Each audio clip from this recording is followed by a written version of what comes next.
Bien, mis hermanos, buenas tardes una vez más. Vamos a pedir al Señor de nuevo su gracia mientras exponemos su palabra. Vamos a orar. Padre, nosotros queremos darte gracias porque tú eres el Rey de Gloria y eres nuestro Rey y eres nuestro Padre. Concédenos ahora por tu Espíritu la gracia de exponer fielmente tu palabra, porque te lo pedimos en su precioso nombre. Amén y amén. Mi hermano, ¿qué viene a tu mente cuando escuchas estas palabras? No trates de huir, porque no podrás escapar de mí. Bueno, es muy probable que venga a tu mente la idea de un alguacil tenaz persiguiendo a un fugitivo para llevarlo a la justicia para ser debidamente juzgado. Puede que venga a tu mente el conocidísimo personaje de Jean Valjean de la novela Los Miserables de Víctor Hugo, siendo obstinadamente perseguido por el inspector Javert, que está obstinado con atrapar a Jean Valjean. Ahora, ¿qué tal si estas palabras salieron de la boca de Dios, que en su amor eterno y sobreabundante ha decidido hacernos bien, pero que al mismo tiempo ve que en ocasiones tratamos de alejarnos de Él por causa de nuestros pecados o porque en ese momento estamos luchando con las tentaciones y no estamos trayendo a nuestras mentes el evangelio de la gracia? Bueno, en ese caso tendríamos que darle a esas palabras otro significado y escucharlas en otro tono. Hijo mío, yo te he escogido para hacerte mío, yo te he escogido para hacerte bien. No trates de huir de mí, porque es inútil. Te amo lo suficiente como para dejar que cometas la locura de alejarte de mí. ¿Ven? Son dos significados muy diferentes, aunque la frase sea muy similar.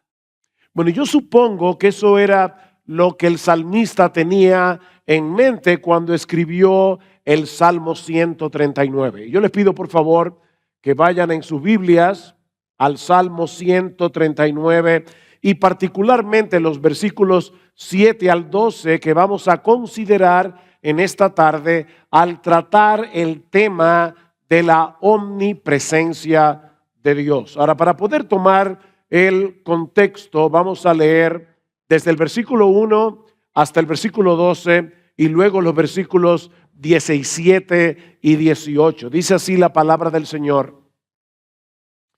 Oh Jehová, tú me has examinado y conocido. Tú has conocido mi sentarme y mi levantarme, has entendido desde lejos mis pensamientos y todos mis caminos te son conocidos.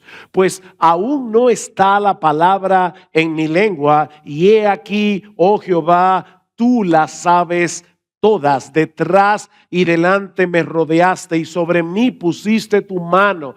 Tal conocimiento es demasiado alto para mí, maravilloso para mí, alto es, no lo puedo comprender. Y aquí está mi texto. ¿A dónde me iré de tu espíritu? ¿A dónde huiré de tu presencia? Si subiere los cielos, allí estás tú. Y si en el Seol hiciere mi estrado, he aquí allí tú estás. Si tomare las alas del alba y habitar en el extremo del mar, aún allí me guiará tu mano y me asirá tu diestra. Si dijere, ciertamente las tinieblas me encubrirán, aún la noche resplandecerá alrededor de mí. Aún las tinieblas no encubren de ti. y la noche resplandece como el día, lo mismo te son las tinieblas que la luz. Versículo 17. Cuán preciosos me son, oh Dios, tus pensamientos, cuán grande es la suma de ellos. Si los enumero, se multiplican más que la arena. Despierto y aún estoy contigo. Uno de los rasgos más sobresalientes de este salmo es la forma como el salmista aborda el tema de los atributos de Dios, no como una doctrina interesante sobre la que vale la pena disertar, sino más bien como un asunto de profundo interés personal, eminentemente práctico. De hecho, si leen el pequeño título que aparece en los salmos, que muchas veces pasamos por alto, verán que allí dice al músico principal, Salmo de David. Así que este salmo tan denso teológicamente era uno de los himnos que se cantaban en el Antiguo Testamento. Este era el himnario de Israel. Esto es un himno. Lamentablemente no son muchos los himnos con un contenido como este, los que se cantan en el día de hoy en muchas iglesias. Sin embargo, mis hermanos, este es un tratado de teología aplicada. Lo que este hombre conocía de Dios tenía un impacto determinante en su vida cotidiana. Y eso es precisamente lo que yo quisiera que sucediera en esta hora al hablar del tema de la omnipresencia divina. Así que veamos en primer lugar el alcance de la presencia de Dios. Versículo 7. Otra vez. ¿A dónde me iré de tu espíritu? ¿Y a dónde huiré de tu presencia? David está planteando aquí una pregunta hipotética. ¿Existe alguna posibilidad de que alguno de nosotros pueda escapar de Dios? ¿Hay algún lugar en todo el universo creado en el que podamos escondernos de Él? Y la respuesta obviamente es un rotundo no, porque no existe ningún espacio en todo el universo en el que Dios no esté. Él no puede ser confinado, Él no puede ser limitado a ningún lugar en específico, porque su inmensidad lo abarca todo. ¿Ustedes recuerdan Primera de Reyes capítulo 8 cuando Salomón estaba dedicando en oración el templo que él había construido al Señor en Jerusalén? Salomón estaba consciente de que era iluso pensar que esa casa pudiera contener a Dios, a pesar de lo grande y de lo majestuosa que era esa casa. Pero ¿morará verdaderamente Dios sobre los cielos, sobre la tierra, perdón? He aquí, escuchen, los cielos de los cielos no te pueden contener, cuanto menos esta casa que yo he edificado. Ahora, cuando hablamos de la omnipresencia de Dios, lo que estamos diciendo no es únicamente que Dios sea tan y tan grande que Él trascienda toda limitación espacial. Por supuesto, Dios es así de grande. Pero al hablar de su omnipresencia, estamos afirmando algo mucho más sorprendente. La palabra latina omni significa todo, todo. De manera que al decir que Dios es omnipresente, lo que estamos afirmando es que su presencia se encuentra en todo lugar al mismo tiempo, simultáneamente. Dios está en todas partes a la vez. De ahí la pregunta del salmista: ¿a dónde huiré de tu presencia? Y decíamos ayer que esa palabra hebrea significa literalmente cara. ¿A dónde huiré de tu cara? Nosotros vivimos en la cara de Dios. Yo estoy aquí en el púlpito, ¿verdad?, predicando la palabra y gracias a estos aparatos mecánicos, mi voz está llenando todo este espacio a la vez, o por lo menos eso espero. Mi voz está llenando este espacio, pero yo sigo aquí, en este lugar, y solo puedo estar consciente de lo que ven mis ojos y en un grado menor de lo que escuchan mis oídos. Si algo sucede aquí detrás, aunque yo no lo vea, sé que algo pasó, pero hasta ahí es donde yo puedo llegar. Pero mis hermanos, ese no es el caso de Dios. ¿Recuerdan la prédica de ayer? Todo lo que hay en Dios es Dios. Él no está compuesto de partes. Y por lo tanto, donde quiera que Dios esté, Él está allí con todos sus atributos, con toda su esencia, con todo su ser. Jeremías 23, ¿soy yo Dios de cerca solamente, dice Jehová, y no Dios desde muy lejos? ¿Se ocultará alguno, dice Jehová, en escondrijos que yo no lo vea? ¿No lleno yo, dice Jehová, el cielo y la tierra? Cuando Adán y Eva pecaron contra el Señor, en Génesis capítulo 3, versículo 8, ¿qué quisieron hacer ellos? Ellos quisieron esconderse de Dios. Pero mis hermanos, esto es tan absurdo como lo que hacíamos muchos de nosotros, por lo menos yo cuando estaba pequeño. Uno se acostaba en la noche. En mi pueblo donde yo nací, tenían la costumbre de hacer muchas historias de fantasmas, de muertos que salían por la noche. Y obviamente ustedes se pueden imaginar un niño de 8, 9 años, habiendo escuchado todas esas historias, luego por la noche yo quería esconderme. ¿Dónde me escondía? Debajo de la sábana. Como si la sábana fuera un lugar lo suficientemente, qué sé yo, lo suficientemente bueno para esconderse de algún peligro. Bueno, mis hermanos, así de absurdo es pensar que nosotros podemos huir de Dios. Porque Él no solo trasciende el espacio, Él está presente con todo su ser en todo lugar al mismo tiempo. Vean una vez más el versículo 8. Si subiera a los cielos, allí estás tú. Y si en el Seol hiciere mi estrado, he aquí allí tú estás. Este es un intento de escape vertical, ¿verdad? Puedo tratar de subir a lo más alto, puedo tratar de descender a lo más bajo. Sería completamente inútil porque Dios está en los dos extremos y en todo lo que hay en el medio. De hecho, noten que 2 veces dice, versículo 8, si subiera a los cielos, allí estás tú, todo tú. Y si en el Seol hiciere mi estrado, he aquí allí tú, todo tú, estás ahí.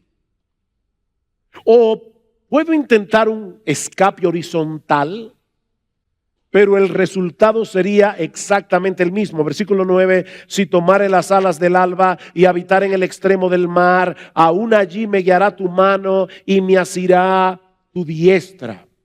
El sol, ¿verdad?, se levanta en el este y desde la perspectiva de Israel, el mar Mediterráneo se encuentra en el oeste.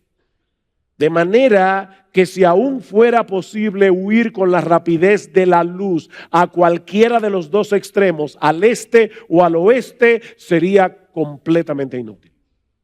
Y obviamente David no podía saber que la luz se desplaza en el vacío a una velocidad de 300,000 kilómetros por hora. Pero él sí sabía que ningún objeto se mueve más rápido que la luz. Cuando llegan los primeros rayos de la aurora, la luz se mueve de un extremo hacia el otro con una rapidez sorprendente, asombrosa. Y David está diciendo, si aún fuera posible, subirse en uno de esos rayos de luz y tratar de huir lo más lejos posible del horizonte, aún así sería imposible salir del alcance de la mano de Dios.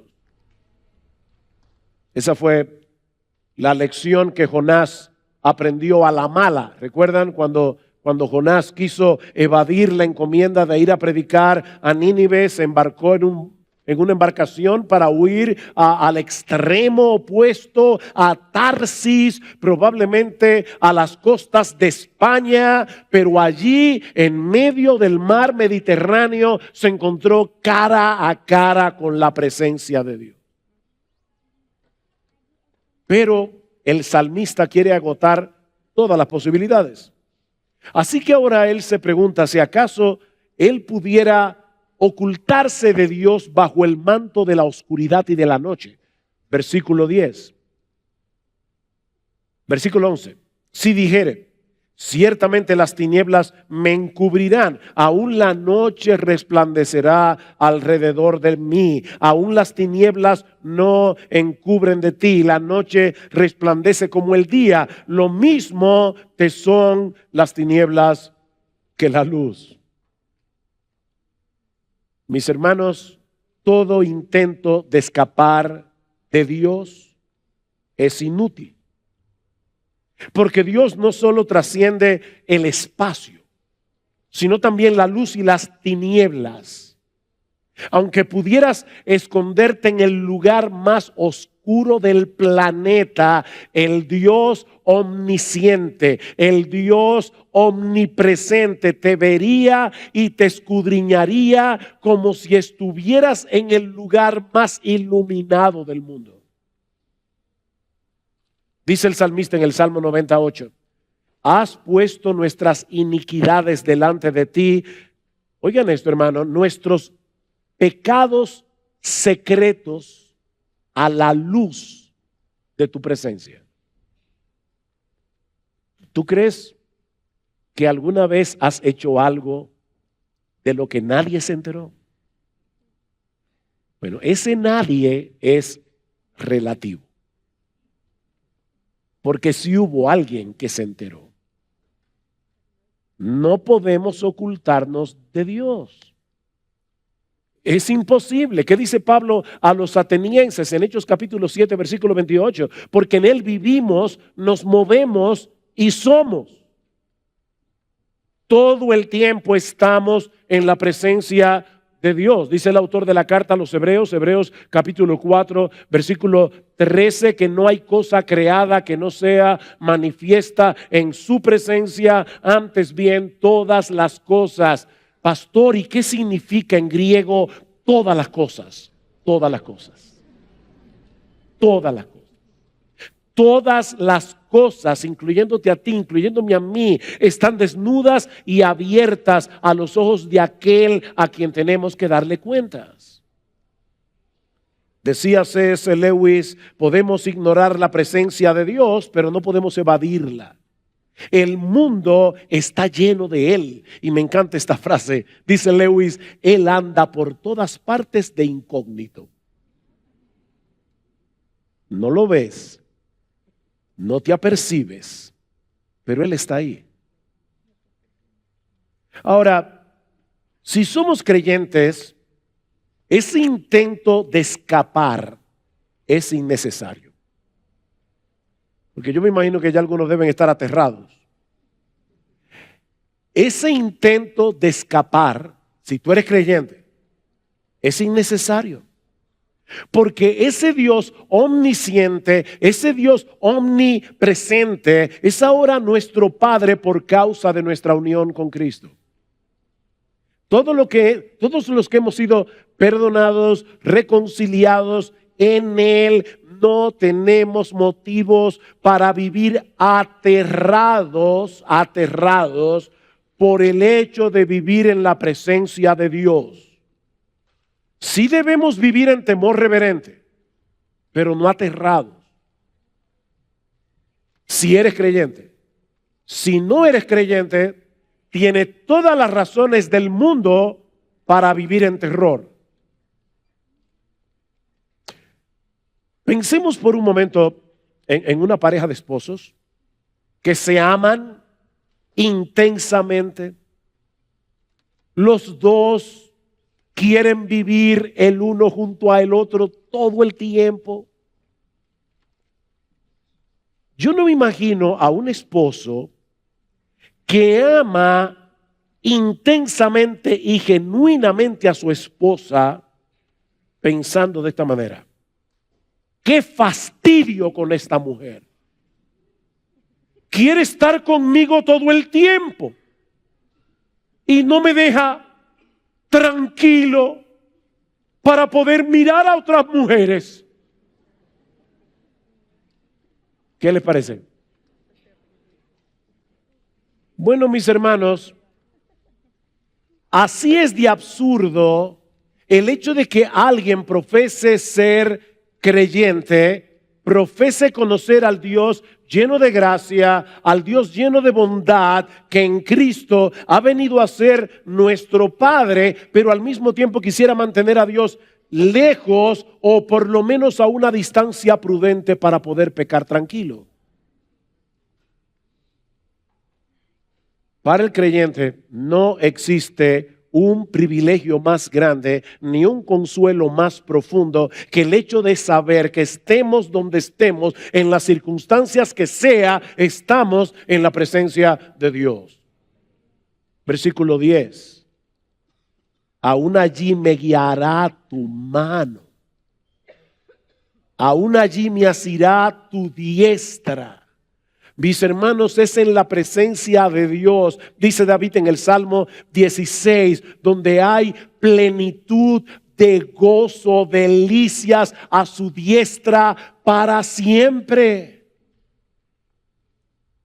Sin embargo, como les decía hace un momento, el incrédulo sí tiene todas las razones del mundo para vivir aterrado por la presencia de Dios. Porque si bien es cierto que Dios está completamente presente en todo lugar, con todos sus atributos, eso no significa que su presencia se manifieste de la misma manera en todo lugar y circunstancia.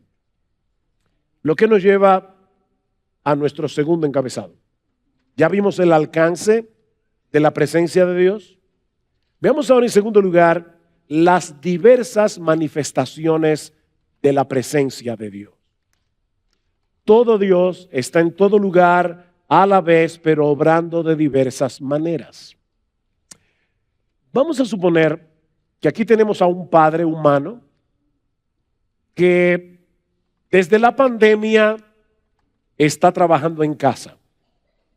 La esposa salió a hacer una diligencia, así que le dijo: mi amor, por favor, cuida al bebé. Así que él está en su computadora trabajando en la sala de su casa y al mismo tiempo él está atento a su bebé de 1 año que está durmiendo en la cuna, y al mismo tiempo él está atento al teléfono esperando que su esposa lo llame y le diga: mi amor, ya terminé, pásame a buscar. Fíjense, este hombre está presente como empleado trabajando, como papá cuidando al bebé y como esposo esperando la llamada de la esposa.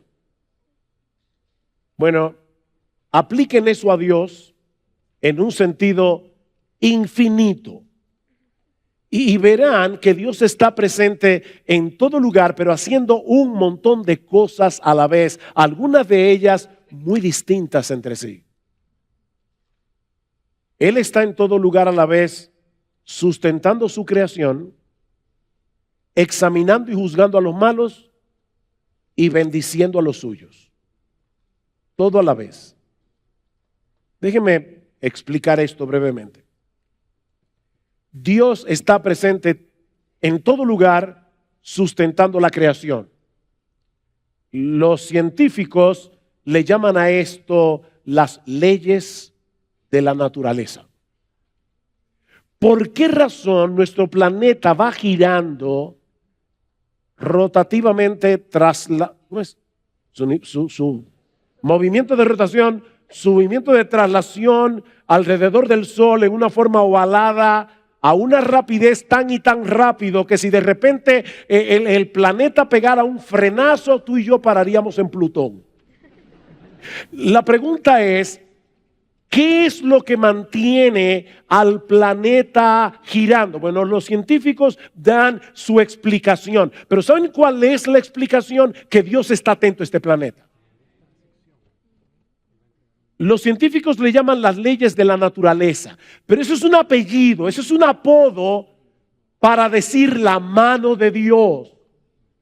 Él está sustentando la creación, manteniendo en funcionamiento todo lo creado.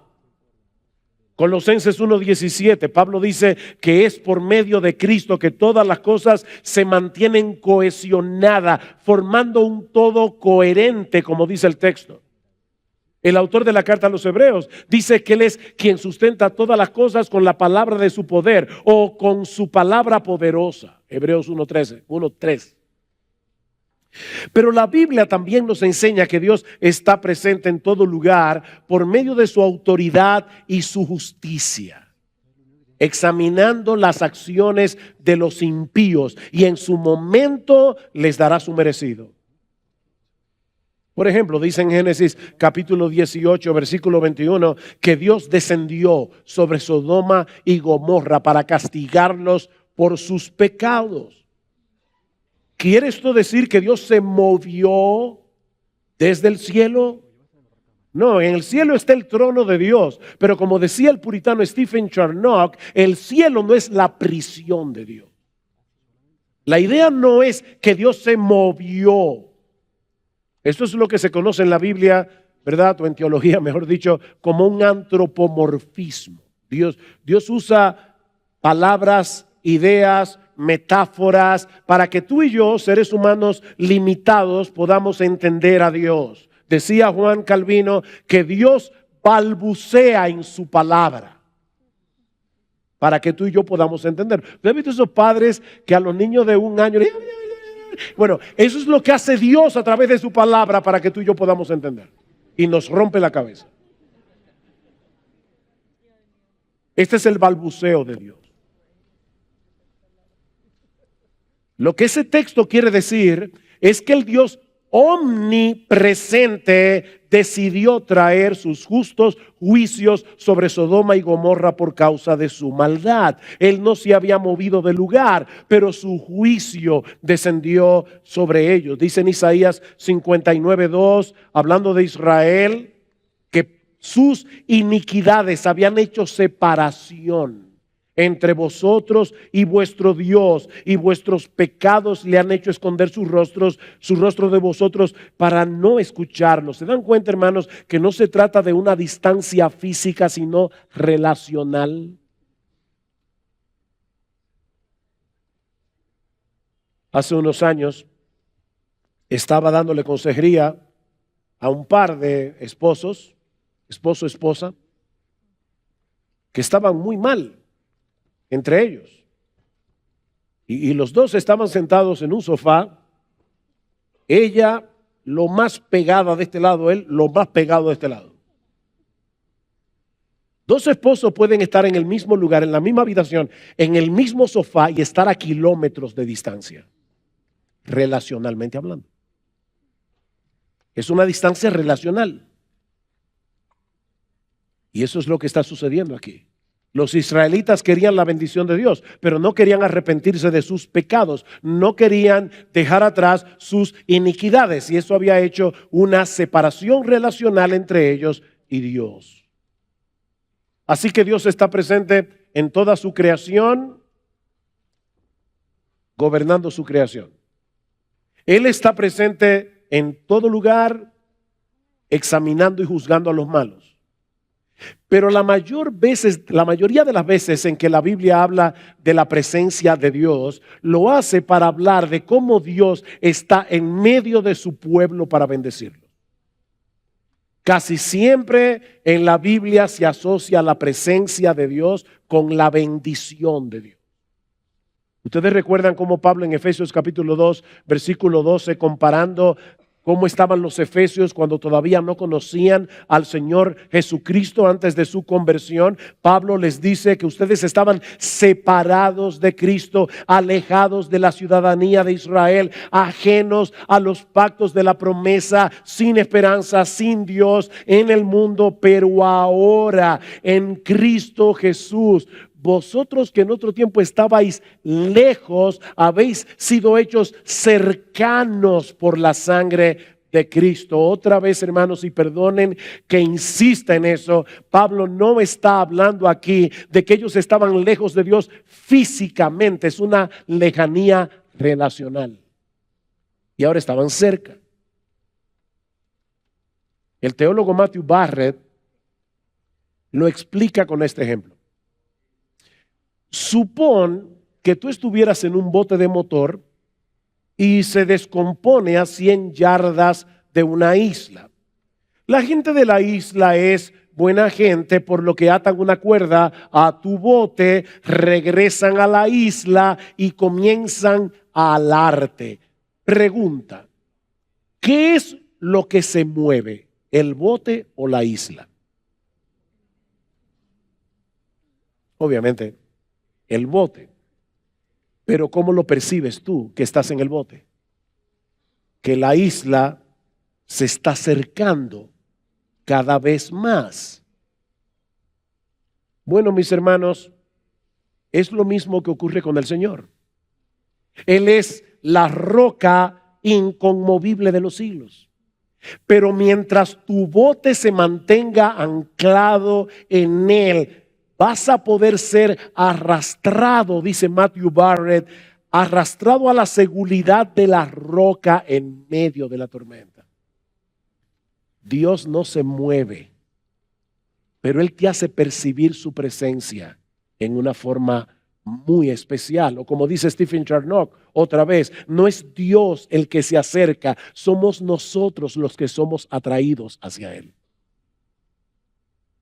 Isaías 57:15, porque así dijo el alto y sublime, el que habita la eternidad y cuyo nombre es el Santo. Yo habito en la altura y la santidad y con el quebrantado y humilde de espíritu, para hacer vivir el espíritu de los humildes y para vivificar el corazón de los quebrantados.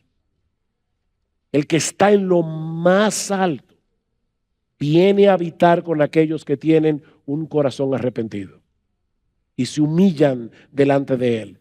De manera, mis hermanos, que Dios está presente en todo lugar, pero obrando de maneras muy diversas a la vez. Él está sosteniendo el universo, Él está juzgando y castigando a los impíos, Él está bendiciendo a los suyos. Por eso, ¿cómo bendecía el sacerdote, el sumo sacerdote, a los hijos de Israel? Números capítulo 6, ese es uno de mis pasajes favoritos.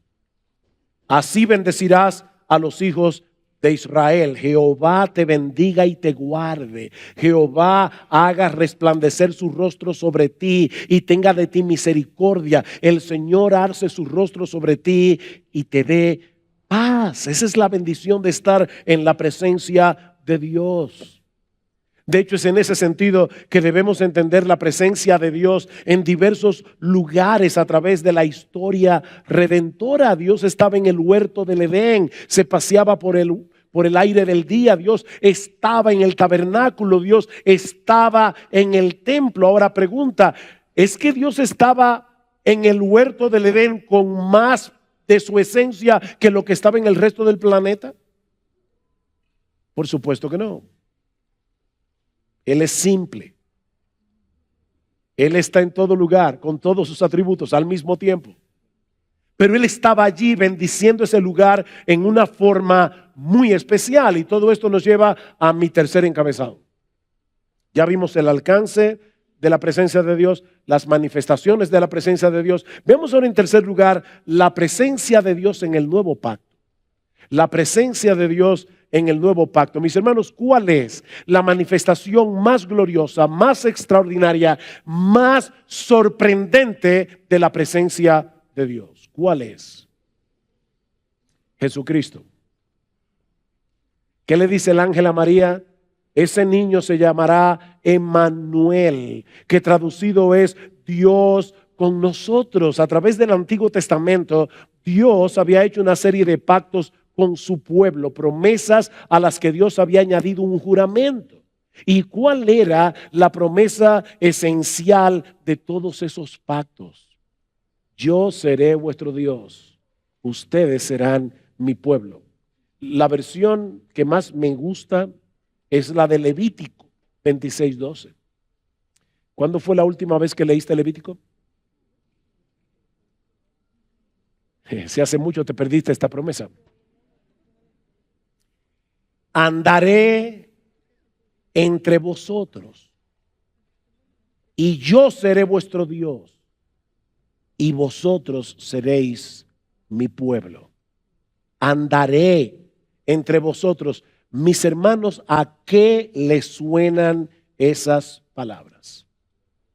Juan capítulo 1, versículo 1 y 14. En el principio era el verbo era con Dios, el verbo era Dios y aquel verbo se hizo carne y habitó entre nosotros y vimos su gloria, gloria como del unigénito del Padre, lleno de gracia y de verdad. Lo que Mateo nos está queriendo decir, Emmanuel, Dios con nosotros, lo que Juan nos está queriendo hacer ver es que en Cristo se cumplen plenamente las promesas de todos esos pactos del Antiguo Testamento, porque en él habita corporalmente toda la plenitud de la deidad. La segunda persona de la Trinidad, Dios el Hijo, se hizo hombre para morir por nosotros en una cruz, reconciliarnos con Dios, de modo que ahora tú y yo podamos disfrutar de la bendición de su presencia en nuestras vidas. Pero eso no termina ahí. Él ascendió a los cielos después de su muerte y de su resurrección, pero nos envió a su Espíritu para hacer de nosotros su morada, para hacer de nosotros templos del Dios viviente. ¿Recuerdan ustedes, mis hermanos, cómo comienza Juan capítulo 14, versículo 1? No se turbe vuestro corazón, creéis en Dios, creed también en mí. En la casa de mi Padre muchas moradas hay. Si así no fuera así, yo se lo hubiera dicho. Pero voy pues a preparar lugar para vosotros. Mientras nosotros estemos aquí en la tierra y Cristo no había entrado en el cielo mostrando su sacrificio perfecto, no había lugar para nosotros en el cielo. De paso, por favor, no se imaginen que Dios, que el Hijo, el Cristo, subió con una cuadrilla de obreros para hacer una casa para ti y para mí. En la casa de mi Padre muchas moradas hay. Ya esas moradas estaban allí, pero no había lugar ni para ti ni para mí hasta que Cristo entrara en la gloria con su sacrificio perfecto por ti y por mí. Pero ¿qué sigue diciendo el Señor? No os dejaré huérfanos, vendré a vosotros. ¿Cómo vendré a vosotros? Por mi espíritu. Yo les enviaré mi espíritu.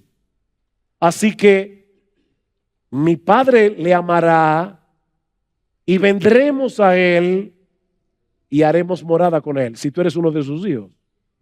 En otras palabras, Cristo está diciendo, yo voy al cielo a preparar un lugar para vosotros en las moradas de mi Padre. Pero en lo que ustedes llegan a esas moradas, yo voy a traer la morada a tu corazón. Dios mora en nosotros por su Espíritu. Ahora, mientras estamos aguardando el cumplimiento de Apocalipsis 21:3, aquí el tabernáculo de Dios con los hombres y Él morará con ellos y ellos serán su pueblo y Dios mismo estará con ellos como su Dios. Enjugará Dios toda lágrima de los ojos de ellos y ya no habrá muerte, ni habrá más llanto, ni clamor, ni dolor, porque las primeras cosas pasaron. Allí será el clímax de la vida bienaventurada, cuando podamos disfrutar de la presencia de Dios en cuerpos glorificados sin el estorbo del pecado por los siglos de los siglos.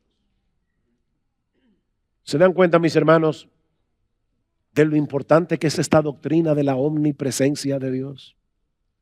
Aquí y ahora. Vivimos en la presencia del Dios que mora en nosotros. Y eso tiene enormes implicaciones. Lo que nos lleva a nuestro cuarto y último encabezado: las aplicaciones prácticas de la presencia de Dios. Las aplicaciones prácticas de la presencia de Dios. Voy a ver esto casi a nivel telegráfico. No puedo ampliar cada una de estas aplicaciones. Llenen ustedes los vacíos. En primer lugar, esta doctrina es fundamental para nuestra lucha contra el pecado y para nuestro crecimiento en santidad. En primer lugar, mis hermanos, esta doctrina es fundamental para nuestra lucha con el pecado, para nuestro crecimiento en santidad. Recordar que nosotros vivimos en la presencia de un Dios 3 veces santo será un poderosísimo incentivo para decirle que no al pecado. Que no. De paso, yo dije que no me iba a extender, pero así que voy a tratar de cumplir la promesa, pero déjenme preguntarles algo. Yo no sé cuántas veces yo he hecho este ejercicio en diferentes lugares predicando la palabra. Yo le he preguntado al auditorio, ¿cuál es la palabra o la idea que viene a tu mente cuando tú escuchas la palabra santidad? Y la mayoría de la gente dice, bueno, pureza, separación, no sé qué otra más se les ocurre. Apartado.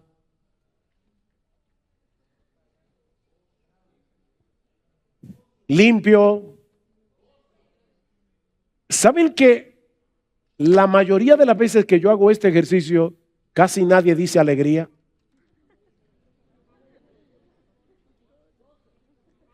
Porque lamentablemente el diablo nos ha convencido de que la verdadera alegría y el verdadero gozo no se encuentran del lado de la santidad de Dios. Pero eso es una mentira diabólica. Todo lo que hacemos lo hacemos en la cara de Dios, teniendo a Dios morando en nuestro corazón.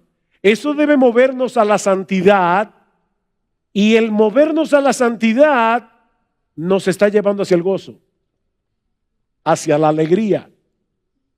1 Corintios capítulo 6, ¿o ignoráis que vuestro cuerpo es templo del Espíritu Santo, el cual está en vosotros, el cual tenéis de Dios, y que no sois vuestros, porque habéis sido comprados por precio? Glorificad pues a Dios en vuestro cuerpo y en vuestro espíritu, los cuales son de Dios. Vivimos en la presencia de Dios. En segundo lugar, esta doctrina es un gran consuelo en medio del dolor y de la aflicción. Hermanos, la mano de Dios está sobre nosotros en todo momento y circunstancia, pero de manera particular cuando estamos atravesando por el valle de sombra de muerte. En tiempos de dolor,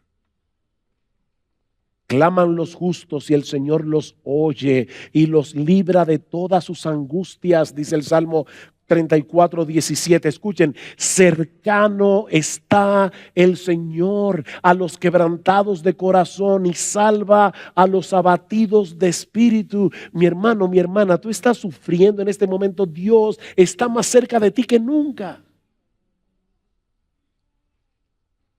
Su presencia especial está con aquellos que claman a Él en medio del dolor, para venir a consolarlos y fortalecerlos.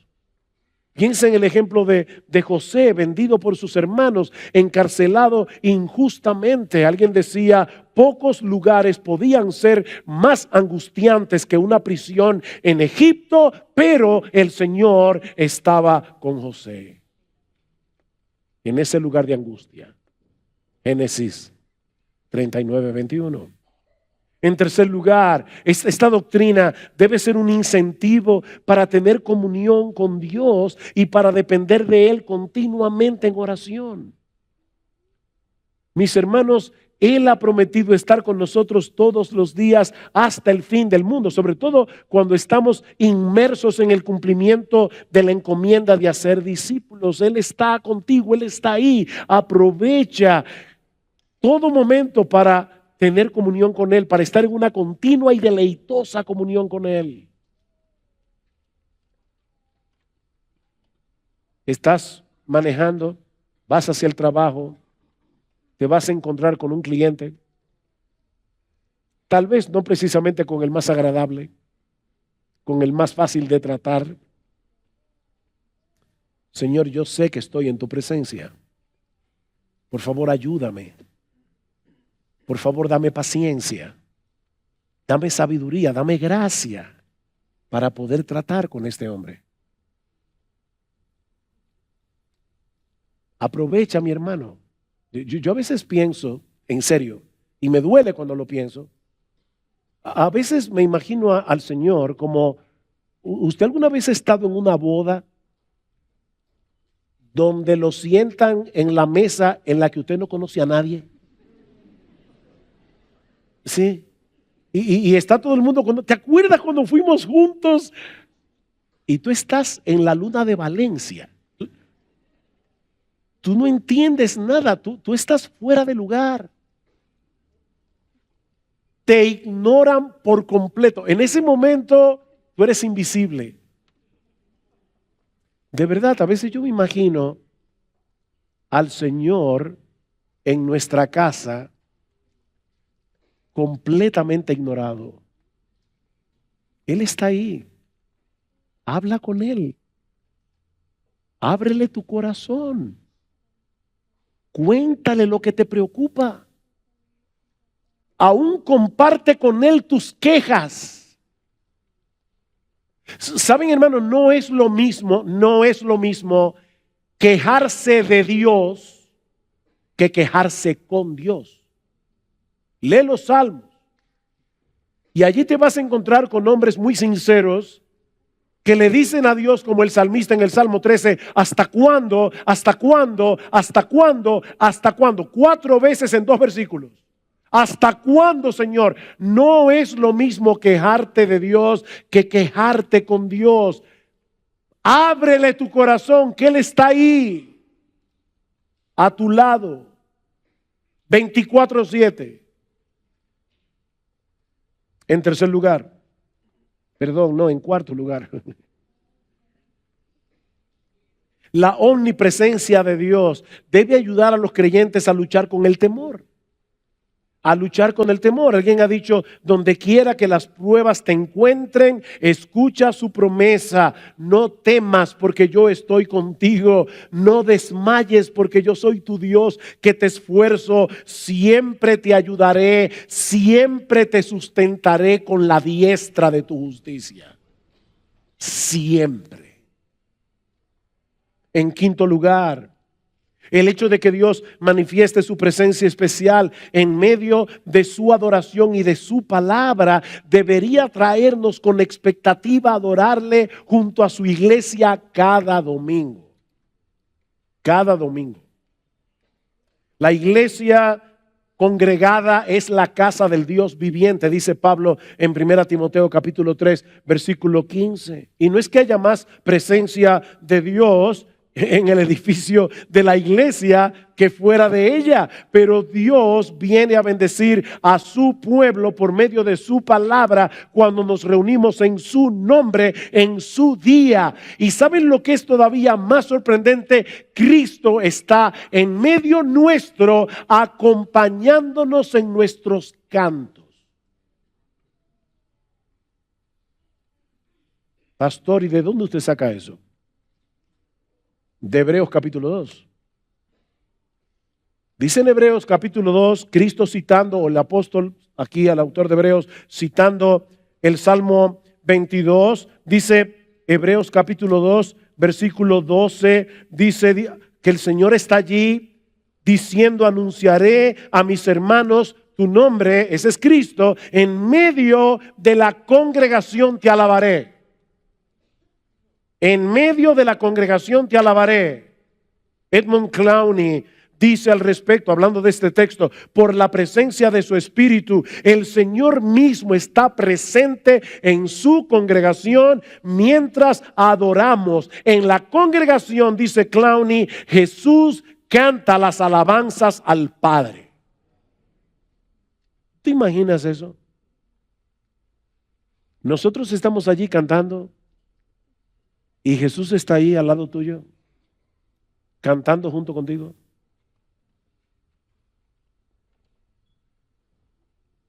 Cada domingo debemos venir a tiempo.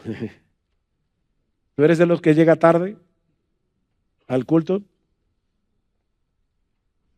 Recuerda, se puede tener excusas para llegar tarde, solo que deben ser aceptadas por el que te invitó. Y el que te convocó fue Cristo mismo. Así que no hay problema en que llegues tarde, siempre que tu excusa sea válida para Él. Llega todo lo tarde que tú quieras, siempre que Él lo acepte. Y faltar, pastor, también. Tú puedes faltar al culto del domingo siempre que Cristo acepte tu excusa, porque Él fue que te invitó. No fue el pastor de la iglesia o los pastores, fue el Señor mismo. Y recuerda, Él está allí esperando que comience a mí me sorprende que Dios, el Dios de los cielos, nos diga, pongan ustedes la hora y yo voy a estar ahí. ¿El culto es a las 10? ¿A las 11? Y Cristo, que es omnipresente, está allí cantando junto contigo y conmigo. Sorprendente. Ven con un corazón preparado para encontrarte con Dios, para escuchar su voz a través de su palabra predicada. ¿Tú sabías que cada vez que un hombre se para en el púlpito, un hombre de carne y hueso, y está predicando fielmente la palabra de Dios, tú estás escuchando la voz misma de Dios? El que a vosotros oye, a mí me oye, dice Jesús. Y el que a vosotros desecha, a mí me desecha. Sí, no estamos viendo el monte que humea, no estamos escuchando el sonido de la trompeta, no estamos viendo el humo, pero como decía ayer Bert Parson cuando leyó Hebreos capítulo 2,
12, nosotros nos hemos acercado a un lugar que es todavía más impresionante que el monte Sinaí, porque aquel monte era un monte físico. Nosotros nos estamos acercando a la presencia real de Dios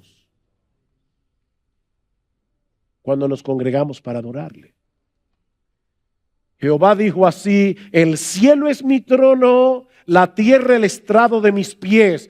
¿Dónde está la casa que me habréis de edificar y dónde el lugar de mi reposo? Mi mano hizo todas estas cosas. ¿Y de verdad ustedes creen que yo voy a morar en una casa hecha por manos humanas? Ahora escuchen, así todas estas cosas fueron, dice Jehová, pero miraré a aquel que es pobre y humilde de espíritu y que tiembla ante mi palabra. Él está allí con aquel que tiembla ante su palabra. ¿Quieres disfrutar de una íntima y comunión con el Dios omnipresente? Acércate con un espíritu humilde, con un corazón sensible para escuchar su voz a través de la exposición de su palabra, no como un mero oidor olvidadizo, sino como un hacedor obediente, y comenzarás a experimentar un anticipo de lo que será estar en su bendita y gloriosa presencia por los siglos de los siglos. Amén. Gracias.